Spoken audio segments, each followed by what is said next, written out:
look at kind of the history of architecture, probably going back to Egyptians, the history of architecture and moving forward, there's very distinct times of humanity, whether it's a focus on religion, whether it's commerce, but really architecture ends up being really a portrait of who we are.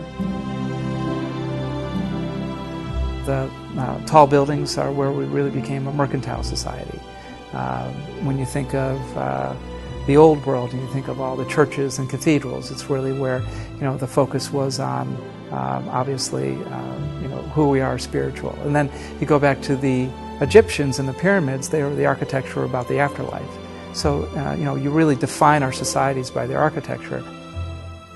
I'm Jonathan Parks and I'm an architect.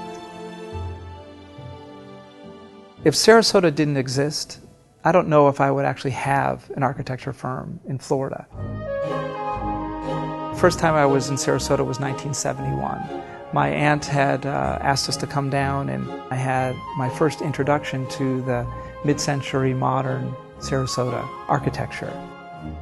It was really quite fascinating and definitely affected and solidified me wanting to be an architect. Really focused on a different type of business model when I set up an office in Florida. I wanted to set something up where it had more of an impact on the town or the city or the place that I lived at. We never did any advertising. For the first 3 years of our office, we actually had an unlisted phone number, so you couldn't find us in the book.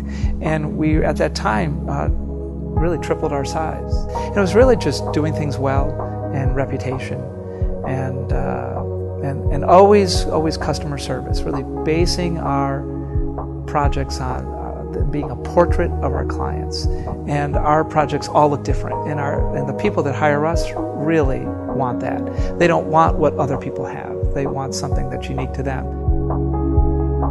I have been in my office on the weekends, and I've noticed that those computers do not work themselves, and the energy is not there. And so I really think that the main reason why we're successful is the people that we hire, the creativity that they bring. And when you have those people there, they are really the heart and soul of the company. A good friend of mine once said, Jonathan, you absolutely have it wrong. And I said, what do you mean? He said, you think that your legacy is actually the buildings that you're doing. He said, it's completely wrong. Your legacy is the lives that you touch, not only in the jobs that you're providing, the training that you're providing, the education you're providing, but also within your clients, how you really change how they live.